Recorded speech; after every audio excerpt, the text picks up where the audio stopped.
सिंध के मुख्तलिफ इलाक़नि में वक़्फ़े वक़्फ़े से तेज़ बरसात। मौसमियात खाते 26 खां 29 अगस्त ताईं सूबे के मुख्तलिफ शहरनि में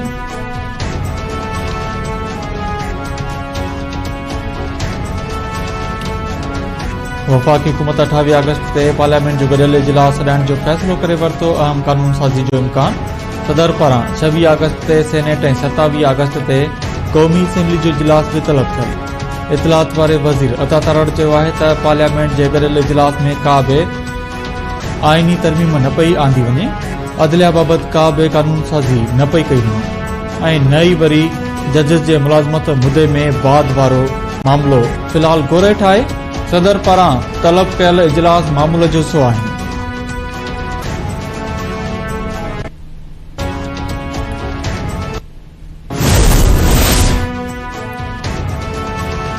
सदर आसिफ अली ज़रदारी जी JUI सरबराह मौलाना फजल रहमान सां मुलाकात। सदर आसिफ अली ज़रदारी मौलाना फजल रहमान जे घर पर अची साणस मुलाकात कई। घर वज़ीर मोहसिन नक़वी बि मौजूद हो। ज़रन मूजिब मुलाकात दौरान ईंदड़ ॾींहं दौरान इम्कानी तौर थींदड़ अहम कानून साज़ी समेत मुख़्तलिफ़ मामलनि ते ॻाल्हियूं कयूं।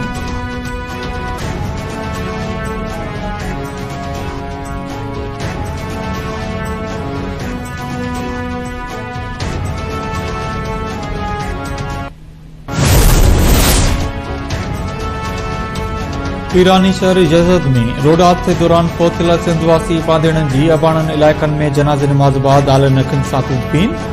फौती वफ़ा अब्बास खे लाड़काणे एजाज़ मंगड़ार आसिफ सरकी ऐं मोहम्मद बख्श जो मड़ खैरापुर में मिटी मां हवाले।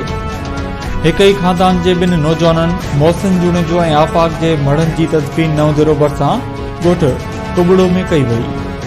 फौती नूर मोहम्मद खोसे जो मड़ सन वेझो ॻोठ जानी खोसे में जनाज़े नमाज़ बाद दफ़नायो वियो। बाकराणी तालुक़े जे ॻोठ ख़ैर मोहम्मद आरिजा वासी अम्बरीन शाह जे ॻोठ ख़ैर मोहम्मद आरिजा नौजवान इमरान कलोड़ो जी तदफ़ीन ॻोठ डडरा कलोड़ा में कई वई। नसीम अख्तर मुंतज़िर मेहदी जी तदफ़ीन वारे में कई वई।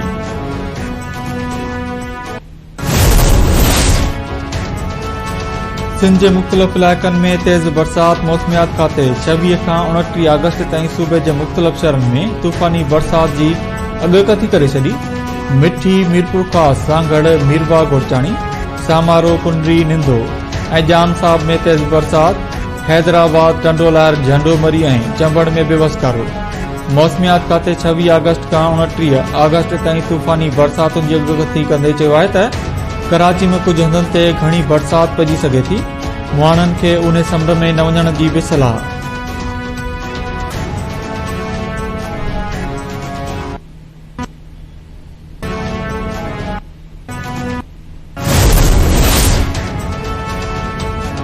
मॉस्को के कच्चे में धाड़ेलनि के हमले में शहीद थियल पंजाब वासी पुलिस की 12 अलकरन ऐं ज़ख़्मियुनि जो केस दाख़िल।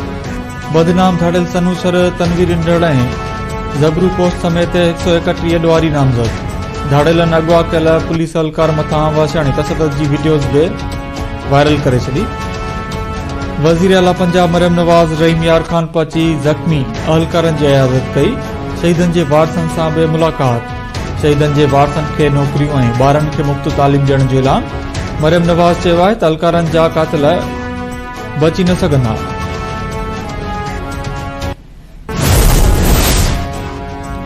PTI तर्जुमान रऊफ़ हसन जी फोन की फारेजिक रिपोर्ट में अमीन इक्शा अलीमा खान ऐं बुशरा बीबी में थियल जहिड़े जा तफ़सील भी साम्हूं अची विया। वफ़ाक़ी वज़ीर अता तराड़ चयो आहे त अलीमा खान बुशरा बीबी ते PTI अंदर डिसइंफॉर्मेशन सेल कायम करण जो इल्ज़ाम मड़ियो आहे। छिड़वागी की सियासत जो बुनियाद PTI रखियो। PTI जा डिसइंफॉर्मेशन सेल मुल्की मुफ़ादन के नुक़सान पहुंचाए रहा है। पार्टी ते कब्ज़े की जंग में PTI वारा मुल्की मुफ़ादन खिलाफ प्रोपेगंडा करे रहा है।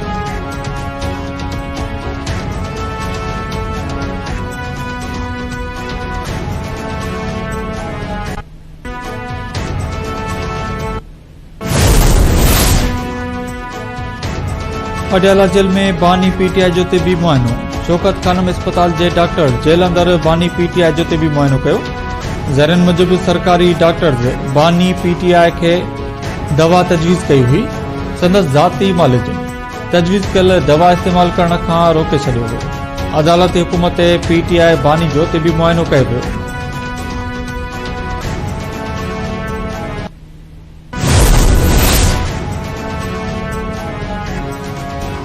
सिक्योरिटी इदारा पाकिस्तान जी रेड लाइन आहिनि। जेकॾहिं के रेड लाइन क्रॉस कंदो त गुंजाइश न रहंदी। 2014 ईस्वी वारो तरीक़ो ॿीहर दोहराइण न ॾिनो वेंदो। इस्लामाबाद में जलसो मुलतवी करण वारो फ़ैसिलो कमिश्नर कयो। 2018 ईस्वी में जेको कुझु थियो सभिनी जे साम्हूं आहे। नायब वज़ीर आज़म इसहाक़ डार चयो आहे त बिलावल भुट्टो वज़ीर आज़म सां मिलियो आहे। पीपल्स पार्टी सां अहिड़ो को बि मसइलो न आहे जेको हल थियण जहिड़ो न हुजे। बिजली ऐं महांगाई वारो मसइलो हल करे अवाम खे रिलीफ ॾींदासीं।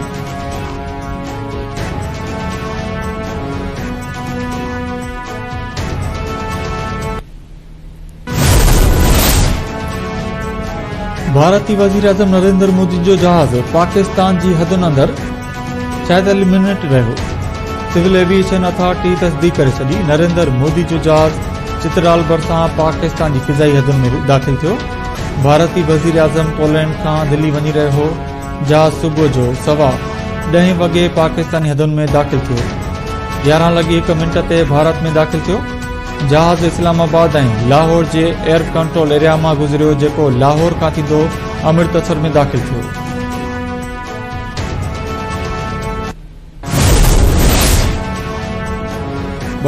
ईस्वी में हिक शख्स खे ज़बरदस्ती इक़्तिदार में आणे मुल्क खे नुक़सान पहुचायो वियो। मुल्क में मौजूदा माशी बुरान जी ज़िम्मेवार भी PTI आहे। सीनियर सूबाई वज़ीर शर्जिल इनामी माण्हू रेड लाइन BRT में देर जो ज़िम्मेवार हिकु भेरो ॿीहर निगरान हुकूमत खे करार ॾींदे चयो आहे त रेड लाइन BRT पहिरियों मंसूबो हूंदो जेको बायोगैस ते हलंदो। निगरान हुकूमत जी नाअहली ऐं सुस्ती सबबि मंसूबे में देर थी। हाणे रिथा खे जल्द मुकमिल कयो वेंदो।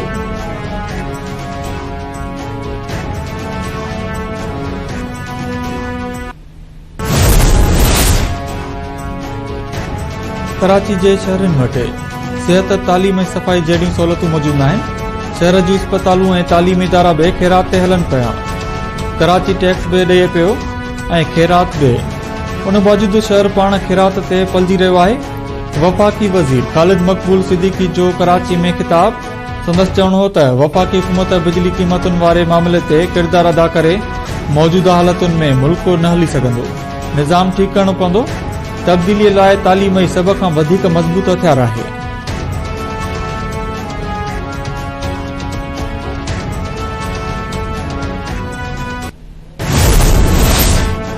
सूबाई वज़ीर नासिर हुसैन शाह जिना अस्पताल बाबति MQM सरबराह डॉक्टर ख़ालिद मक़बूल सिद्दीकी जो बयान क़िलत जोॻो करार ॾेई छॾियो।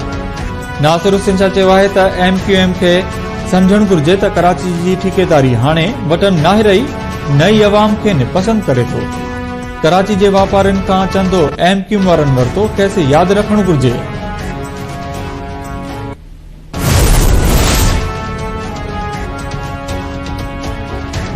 मेड़ में मुबैना तौर होटल जो ज़हरीलो खाधो खाइण सबबि ॿिनि ॿारनि जे फौत थियण बाद संदन माउ बि सदमे में फौत थी वई। कासाई पाड़े में मुबैना तौर होटल जी मानी खाइण सबबि 2 ॿार फौत थी विया हुआ। अॼु संदन माउ रिज़वाना शेख सदमे में दम ॾिनो। पुलिस होटल मालिक सिमत कुमार खे गिरफ़्तार करे वरितो। खैरापुर में भी मुबैना तौर ज़हरीलो खाधो खाइण सबबि वधीक हिकु ॼणो फौत। ॻोठ हेबत बिरोई में मुबैना तौर ज़हरीलो खाधो खाइण सबबि फौतियुनि जो अंग वधी 12 थी वियो। हिक ई घर जा 12 भाती कीअं फौत थिया मामलो अञा ताईं गुजारत बणियल।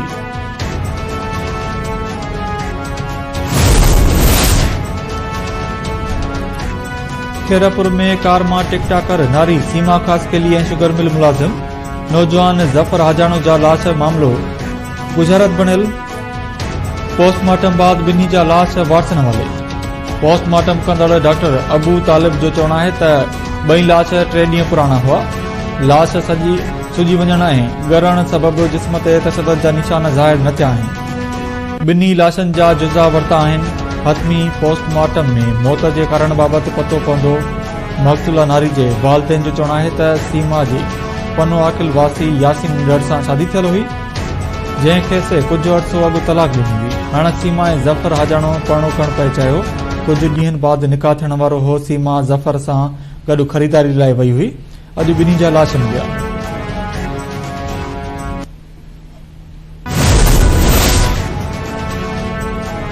फुलजी स्टेशन वेझो ॿिनि धुरनि में पुराणो तकरार भड़कियो थियो। फायरिंग में 2 ॼणा मारिजी विया।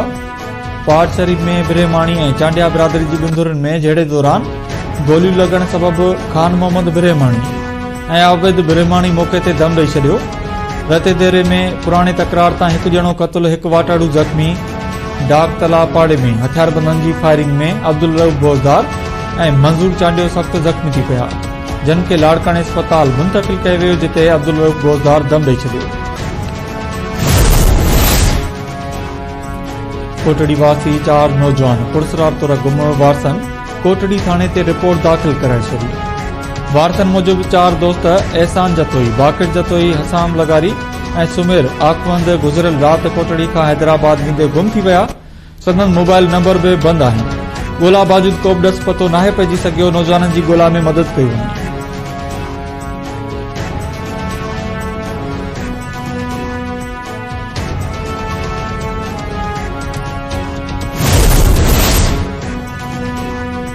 सकरन मां 6 ॾींहं जो अगवा ॼाणायल शागिर्दाणी रोशनी इलाको खे पुलिस हथ करे वरितो।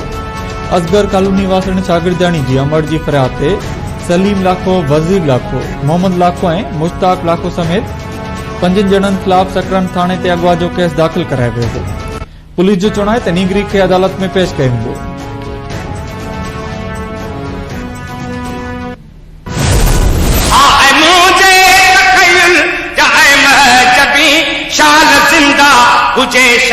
लसन में वसी बुलबुले दिल लरो रक्स में आजमी चंड चोड़ी जिया सिंध जरके पई, सिंध मुरके पई, सिंध मुरके पई। सिंध जे क़ौमी रागी बेजल सिंधी जो मड़ो टंडो मोहम्मद खान जे कब्रिस्तान में मिटी मां हवाले। जनाज़े नमाज में सियासी समाजी अगवाननि तोड़े कारकुननि ऐं शहरनि जी वॾी अंग में शिरकत। सिंधी अदबी संगत जो बेजल सिंधी जे विछोड़े ते सॼी सिंध में सोग जो ऐलान। बेजल सिंधी घणे अरसे खां कैंसर जे मर्ज़ में मुब्तला हो।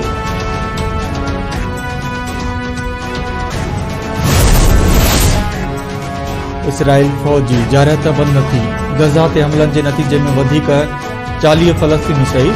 खान यूनिस जे तबाह थियल इमारत मां 12 लाश मिलिया। इसराइल जा ॾखण लिबनान ते बि फ़िज़ाई हमला। बारड़ी समेत 8 ॼणा शहीद। हिज़बुल्लाह जी बि जवाबी कार्रवाई। इसराइल ते केतिराई राकेट ऐं ड्रोन हमला। जानी नुक़सान जा इतला न मिलिया।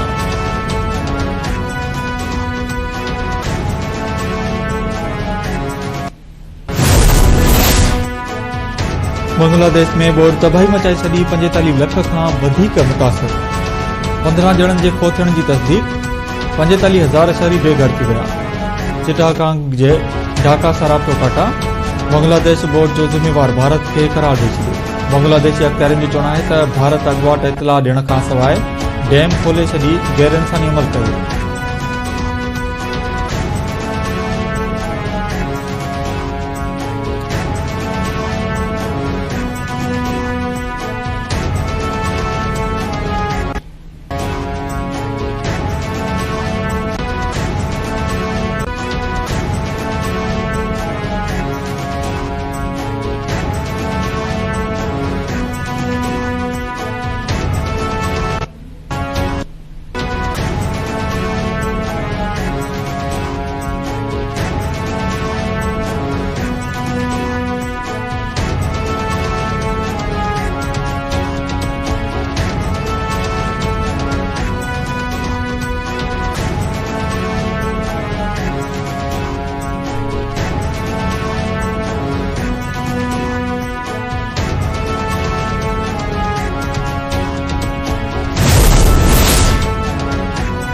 रावलपिंडी टेस्ट में बांग्लादेशी बैट्समैन जी शानदार बैटिंग। मेहमान टीम पाकिस्तान पारां ठाहियल 448 रन जे जवाब में पहिरीं इनिंग्स में 565 रन ठाहे वरितियूं। मुशफिकुल रहमान 191 रन जी शानदार इनिंग्स खेॾी। चौथे ॾींहं जी रांदि ख़तमु थियण ते पाकिस्तान ॿी इनिंग्स में 1 विकेट जे नुक़सान ते 23 रन ठाहे वरितियूं।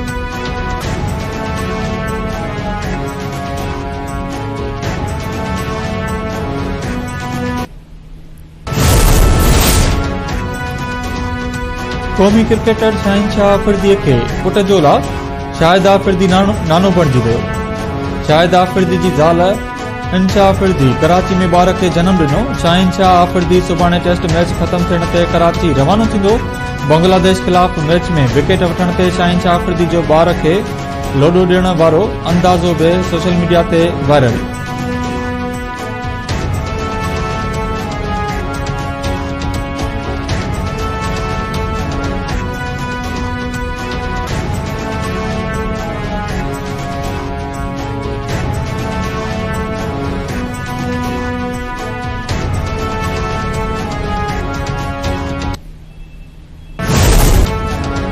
हॉलीवुड फिल्म डेथ स्ट्रोक जो पहिरियों ट्रेलर जारी। एक्शन ऐं सस्पेंस सां भरपूर फिल्म ईंदड़ साल रिलीज़ कई वेंदी।